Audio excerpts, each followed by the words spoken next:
아멘. 할렐루야. 따라해 볼까요? 하나님의 말씀에 삶을 붙들어 매라. 여러분, 소망이 없다는 것, 미래가 불투명하다는 것, 우리의 마음을 불안하고 힘들게 합니다. 그래서 사람들은 어려움에 닥쳐오면 이 소망을 잃고 희망을 잃어버립니다. 희망을 잃어버리고 희망이 없다는 것, 우리 인생의 큰 문제입니다. 요즘에 코로나19가 장기화되면서 많은 사람들이 소망을, 희망을 잃어가는 사람들이 많이 있습니다. 그러나 하나님을 신뢰하는 사람들은 어려움이 몰려와도 좌절하지 않습니다. 왜 그럴까요? 우리는 살아계신 하나님을 믿기 때문입니다. 우리 그리스도인에게 세상 사람들이 알지 못하는 믿음의 비밀이 있습니다. 그것은 우리의 삶의 주인이신 예수님께서 멀리 계셔서 우리를 지켜보고 있는 분이 아니라 그분이 지금 저와 여러분과 함께 계시기 때문에 예수님이 우리의 소망입니다. 예수님이 우리의 미래입니다. 이것을 믿으십니까? 오늘 말씀에 예레미야 선지자가 살던 시대는 아주 어려운 시대입니다. 지금 러시아와 우크라이나가 전쟁을 하고 있잖아요. 21세기를 살아가고 있는데 저도 뉴스 보면서 깜짝깜짝 놀랍니다. 야, 설마 했는데 설마가 현실이 됐구나. 근데 이 예레미야 살던 시대도 마찬가지였어요. 하나님의 부르심을 받아 예언하던 이 시기가 바벨론에 의해 남유다가 멸망당하게 될 때였습니다. 전쟁을 앞두고 있을 때였어요. 그래서 예레미야가 뭐라고 예언했냐면, 너네 우상을 버리고 하나님께 돌아와라. 회개해라. 만약 회개하지 않으면 하나님께서 반드시 심판할 것이다 라고 선포했습니다. 그리고 나서 또 이렇게 외쳤습니다. 어차피 너네 회개하지 않으면 하나님이 바벨론을 통해 유다를 심판하실 것이니 싸우지 말고 피 흘리지 말고 그냥 바벨론에게 항복해라 라고 예언합니다. 그런데 예레미야 32장 전반부에 보면 예레미야 선지자가 이렇게 예언을 하니까 시드기야 왕의 예레미야를 체포해서 시위대 뜰에 가둬놉니다. 왜 그랬을까요? 지금 막 써서 싸워도 모자랄 판에 하나님의 선지자인 예레미야가 하나님의 말씀이라고 이야기하면서 뭐라고 이야기합니까? 바벨론에 항복하라고 이야기하니까 가둬버린 거예요. 시위대 뜰에 갇히게 된 예레미야 선지자는 두 가지 면에서 절망감을 맛봅니다. 하나는 자기 입으로 선지자인데 하나님이 우리와 함께 계실 것입니다. 나라를 지켜줄 겁니다. 라는 예언이 아니라 나라가 망할 겁니다. 나라가 무너질 겁니다. 라고 예언하는 그 본인의 마음은 얼마나 아프겠습니까? 또 하나가 뭐냐면 당시 사람들이요, 예레미야 선지자의 예언을 듣고 그 예언을 하나님의 말씀 받아들이는 것이 아니라 거짓된 예언으로 받아들였어요. 왜 그러냐면 인지하기가 싫은 거예요. 왜? 나라가 멸망할 거라고 생각하니까. 또 바벨론에 질 거라고 생각하고 항복하라고 이야기하니까. 그래서 오히려 예레미야가 친 바벨론파가 아니냐, 우리나라 따지면은 친일파가 아니냐, 그러니까 가서 항복하라 그러지 어떻게 네가 하나님의 선지자면 그렇게 항복하라고 이야기하냐, 하나님이 지켜줄 거라고 이야기하지. 그렇게 많은 사람들이 그를 인정하지 않았어요. 그래서 그를 정치범으로 붙잡아서 시위대 뜰에 가두어 버렸습니다. 자, 여러분이 예레미야라면 어떨 것 같으세요? 마음이 예레미야 생각을 이야기했습니까? 아니요. 하나님이 주신 말씀 그대로 전한 거거든요. 굉장히 난감하죠. 그런데 오늘 말씀에 좀 이해가 안 되는 상황 하나가 벌어집니다. 시대 뜰에 갇혀 있는 이 절망적인 상황 가운데 그의 고향 아나돗에 사는 숙베의 아들 하나멜이 예레미야를 찾아옵니다. 그리고 대뜸 야, 너 내 밭을 사라 라고 이야기를 합니다. 이 당시에 이 전쟁의 소문이 들려오고 나라가 어려워지니까 많은 사람들이 땅을 팔고 집을 팔아서 애굽으로 도망갑니다. 피난을 갑니다. 왜 그럴까요? 전쟁을 하면 내 땅, 내 집, 네 집이 얻게 되니까, 다 뺏기니까 미리 다 팔아버리고 애굽으로 피난 가서 나중에 전쟁이 끝나면 돌아올 생각에 이제 그렇게 하는 겁니다. 아마 하나멜 역시 같은 생각을 했던 것 같아요. 철저히 현실주의적 생각을 하는 사람들이었어요. 근데 여러분, 유대인들은요, 땅을 굉장히 소중하게 생각합니다. 그래서 그들은 하나님의 것이기 때문에, 땅이 하나님의 것이기 때문에 하나님이 그 땅을 지파별로 이렇게 똑같이 나눠뒀잖아요. 그래서 돈이 필요해서 혹시 땅을 팔더라도 50년이 되면 원래의 주인으로 돌려주게 되는 법이 있습니다. 이것을 희년이라고 합니다. 또 땅을 팔 때는 생판 모르는 남에게 팔지 못하게 돼 있어요. 가장 가까운 친척에게 먼저 땅을 팔아야 했습니다. 이것을 성경에서는 기업 물을 자라고 부릅니다. 그래서 하나멜에게 있어서 기업 물을 자가 누구였냐면 에레미야였어요. 그래서 에레미야에게 우선 찾아와서 시대들에 갇혀 있는 자에게 와서 땅을 사라고 했던 겁니다. 이때 하나님은 에레미야 선지자에게 아무 말 하지 말고 그 밭을 사라고 알려주십니다. 아니, 말도 안 되는 상황입니다. 유다가 망할 거라고, 바벨론이 쳐들어올 거라고, 그리고 항복하라고 예언한 사람이 누굽니까?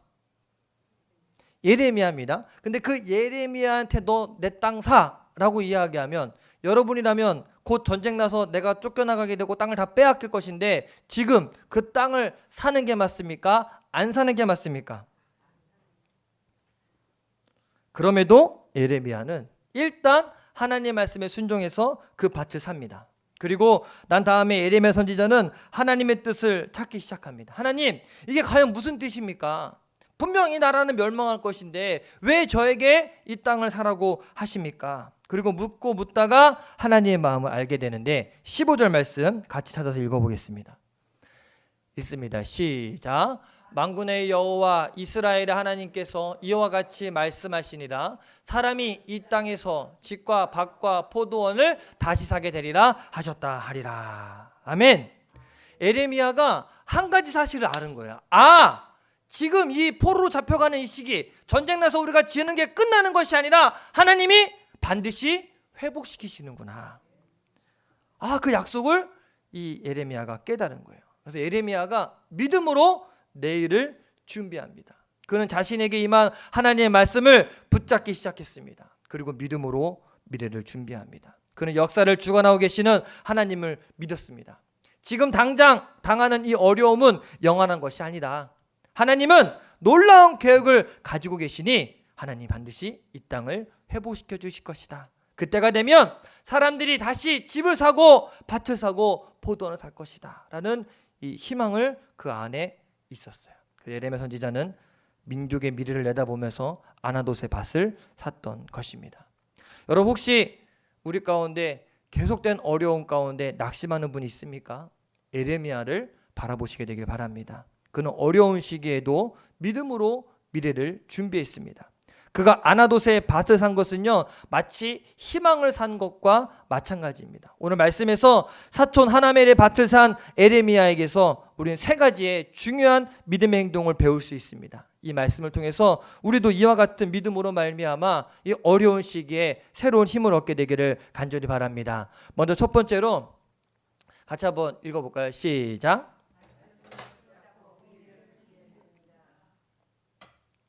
예레미야 선지자는요, 주위 사람들이 뭐라고 하든, 전문가가 뭐라고 하든 먼저 하나님의 말씀에 귀를 기울이고 하나님의 말씀에 자신의 삶을 붙잡아 메웠습니다. 미래가 캄캄하고 보이지 않았지만 그래도 그에게 분명한 한 가지는 바로 하나님의 말씀이었습니다. 오늘 우리가 예레미야에게 이것을 배워야 됩니다. 삶이 힘들고 어려워도, 가는 길이 어두울 때도 다른 것을 붙잡지 말고 하나님의 말씀에 우리 자신을 붙들어 매야 합니다. 저도 그렇지만 여러분도 그러실 거예요. 요즘에 정보가 굉장히 많습니다. 그죠? 정보가 굉장히 많아요. TV나 인터넷, 유튜브 통해서 말할 수 없는 수많은 정보들이 우리에게 다가옵니다. 근데 그 정보들이 100% 다 맞을까요? 어떤 것 같으세요? 이제는 제가 뭘 느끼냐면, 야, 이거 헷갈린다. 전에는 TV 뉴스에서 말하는 거는 그래도 한 8, 90%는 맞았거든요. 근데 이제는 뉴스도 저게 맞나? 싶은 시대가 됐어요. 근데 이게 원래 어려울 때일수록 유언비어가 난무합니다. 실제로 이 코로나가 퍼지고 나서 사람들이 코로나를 좀 어떻게 억제해 보려고, 근데 어느 누가 그런 유언비어를 퍼뜨린 거예요. 소금물이 이 바이러스를 막아준다. 그래서 한 교회에서 실제로 그랬잖아요. 목사님이 소금에 물을 타갖고 성도님들 들어올 때마다 입에다가 다 소금을 뿌려줬는데 어떻게 됐습니까? 한 사람이 걸렸었는데 소금물을, 그 사람 입에 묻은 소금물을 다 뿌려줬으니 다 걸렸죠. 기억 안 나세요? 난리도 아니었어요. 그것 때문에 교회들 막, 그래서 막 그런 적이 있었어요. 잘못된 정보가, 그렇게 그릇된 정보가 실제인 것처럼 착각하게끔 만들어집니다. 지푸라기로 잡고 싶은 절박한 사람들, 그런 사람들에게 더 그렇게 속임수로 하게 됩니다. 왜 그럴까요? 불안하기 때문에. 불안하니까, 확신이 없으니까, 그러니까 속기 쉽습니다. 그러므로 우리는 이 어려울 때에 세상 사람들의 거짓 정보에 속지 말고 하나님의 말씀을 붙잡읍시다.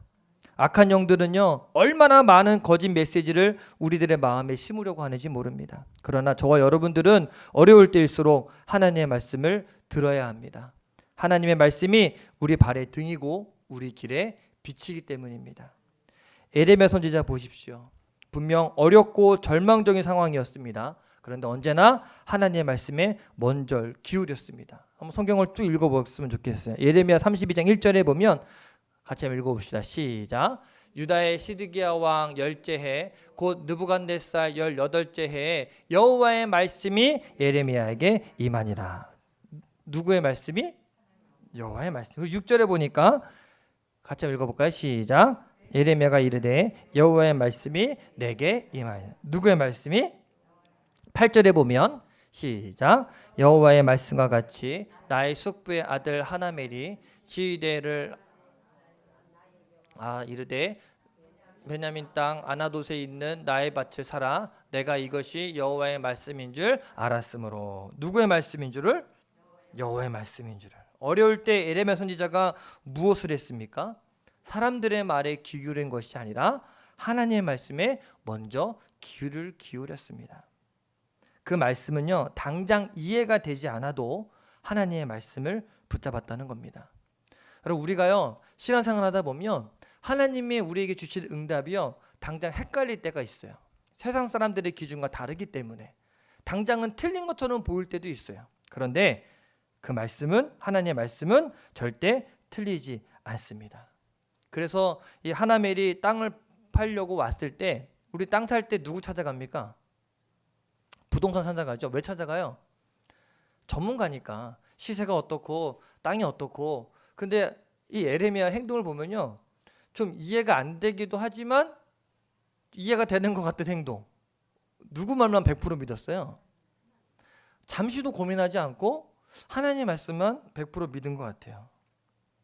왜? 그것이 누구의 말씀인 줄 알았기 때문에, 하나님의 말씀인 줄 알기 때문에 그대로 순종했다고 성경은 말합니다. 성경을 보면 우리 믿음의 선배들이 그랬어요. 하나님의 말씀에 귀를 기울였고 그 말씀에 자신을 붙들어 맸습니다. 여러분, 우리가 어떤 환경에 처했냐, 어떤 어려움에 있느냐, 이건 중요한 것이 아닙니다. 보다 중요한 것은 우리가 하나님의 말씀을 듣는 것입니다. 하나님의 말씀을 듣지 못하면 하나님의 인도를 받을 수 없습니다. 하나님은 언제나 말씀을 통해 우리에게 답을 주시기 때문에, 그러므로 우리의 믿음 생활에서 가장 심각한 위기는 환경의 어려움이 아닙니다. 가장 심각한 위기는 하나님의 말씀이 귀에 들어오지 않는 것이 우리에게 위기입니다. 하나님의 말씀과 멀어지는 것, 그 우리 믿음의 삶의 진짜 문제입니다. 그래서 아모스 선지자가요 이런 말을 했습니다. 아모스서 8장 11절부터 12절까지인데 같이 한번 쭉 읽겠습니다. 시작. 주 여호와의 말씀이니라. 보라, 날이 이를지라 내가 기근을 땅에 보내리니 양식이 없어 주림이 아니며 물이 없어 가람이 아니요 여호와의 말씀을 듣지 못한 기갈이라. 사람이 이 바다에서 저 바다까지 북쪽에서 동쪽까지 비틀거리며 여호와의 말씀을 구하려고 돌아다녀도 얻지 못하리라. 기근이 뭡니까? 양식이 없음이 아니고 물이 없음이 아니고 말씀이 없다고 이야기합니다. 하나님의 말씀이 내 마음에 없을 때 사람들은 영적 기근에 빠지게 됩니다. 근데 요즘에 하나님의 말씀보다 세상 지식이 훨씬 더 많아지는 시기를 우리가 살아가고 있어요. 믿음의 위기는요, 거기서 옵니다. 하나님의 말씀이 없을 때. 우리가 하나님의 말씀을 듣지 못한다는 것, 바로 비극입니다. 그러면 여러분, 어려울 때일수록 거짓 메시지에 속지 말고 하나님의 말씀에 우리 삶을 붙들어 맵시다. 두 번째로 같이 한번 따라해 볼까요? 어려운 시대일수록 믿음으로 무장해야 합니다. 우리는 전능하신 하나님을 전적으로 신뢰해야 합니다. 오늘 말씀에 보면 아나돗의 밭을 산고 난 다음에 예레미야가 이런 기도를 합니다. 25절을 한번 같이 한번 읽어볼까요? 좀 재밌는 기도인데 같이 한번 읽어볼게요. 시작.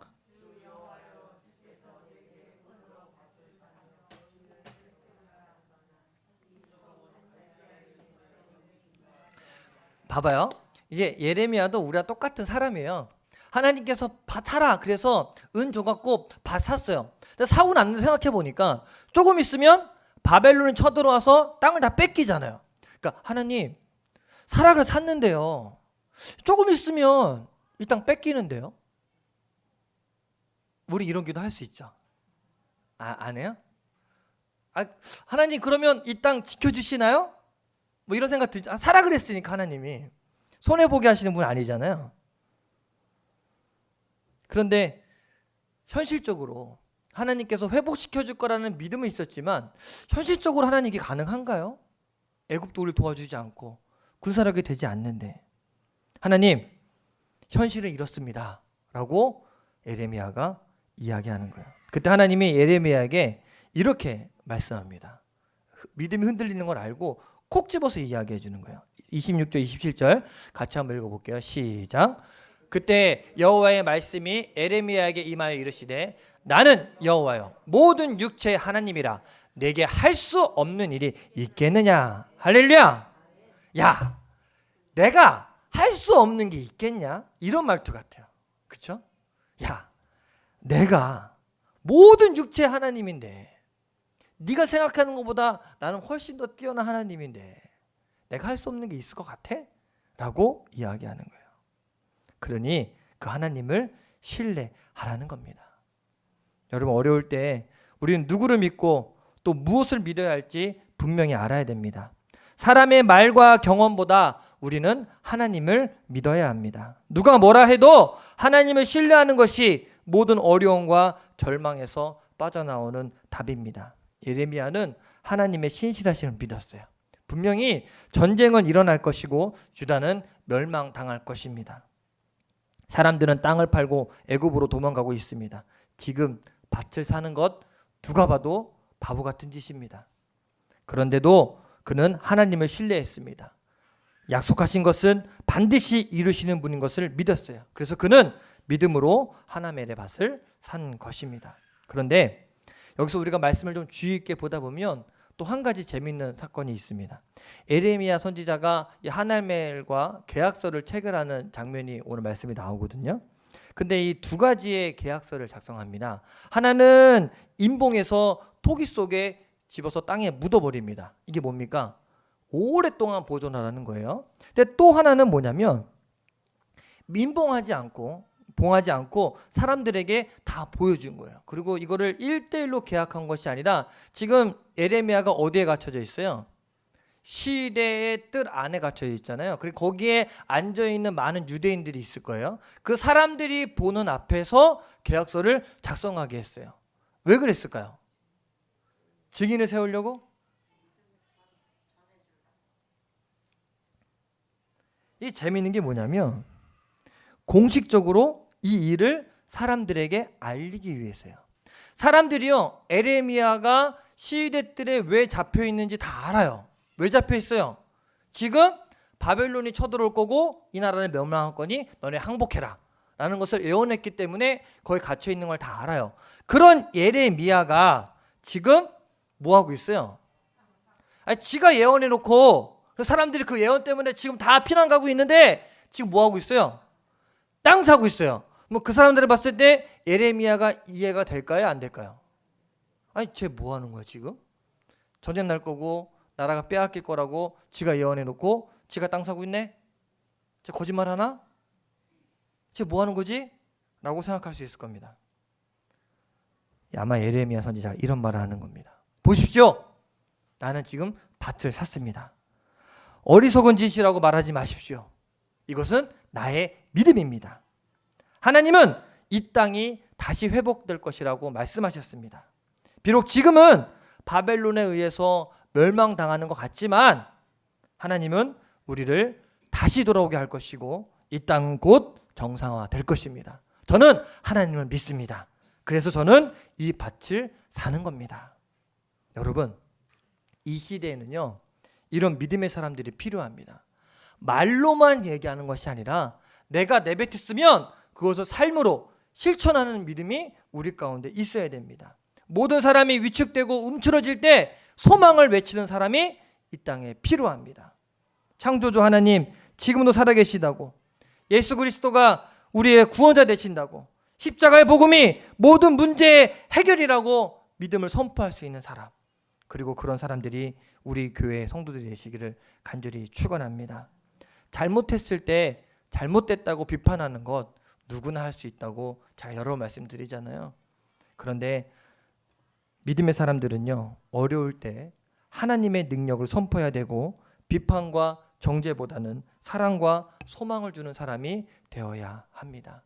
지금 이 어려울 때에 희망의 말, 소망의 말이 필요합니다. 그래서 제가 한동안 그런 얘기 많이 했어요. 교회 안에서 안 돼 하지 마시라고. 안 돼요 하지 마시라고. 그치, 기억나시죠? 근데 한동안 말씀 안 드렸더니 다시 또 들리기 시작해요. 그거 안 돼요. 여러분, 하나님 앞에서 안 되는 거 없습니다. 안 되는 거 없습니다. 저는 우리 교회 안에 이 믿음의 언어, 하나님의 부흥의 때를 갈망하는 소망의 언어들이 많아지게 되기를 간절히 축원합니다. 이렇게 한번 해볼까요? 나는 안 돼도 하나님은 하십니다. 됐죠? 안 되는 거 없습니다. 마지막 세 번째, 제일 중요한데 같이 한번 따라해 봅시다. 어려울 때일수록 기도해야 합니다. 여러분, 기도는 희망으로 미래를 준비하는 가장 확실한 방법입니다. 그래서 32장 그 다음 장인 33장 1절 3절에 보면 제가 참 좋아하는 말씀이거든요. 같이 한번 읽어봅시다. 시작.